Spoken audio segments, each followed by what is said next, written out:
আবুল আসাদের নিকট গিয়ে ইসলামের দাওয়াত দিতে লাগলেন।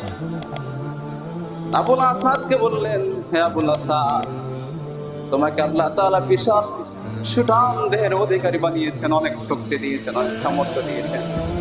আল্লাহ তাআলা তোমাকে অনেক সম্পদ দান করেছেন, কিন্তু আমি দেখতে পাচ্ছি তুমি অন্ধকার জগতের মধ্যে পড়ে আছো।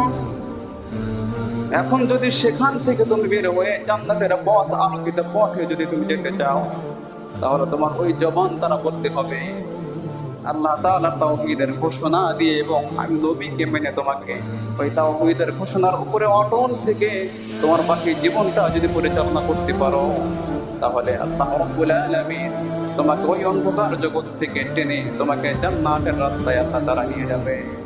সুবহানাল্লাহ। এবার আবুল আসাদ বললেন, হে মুহাম্মদ সাল্লাল্লাহু আলাইহি সাল্লাম, তুমি কি জানো আমি কে?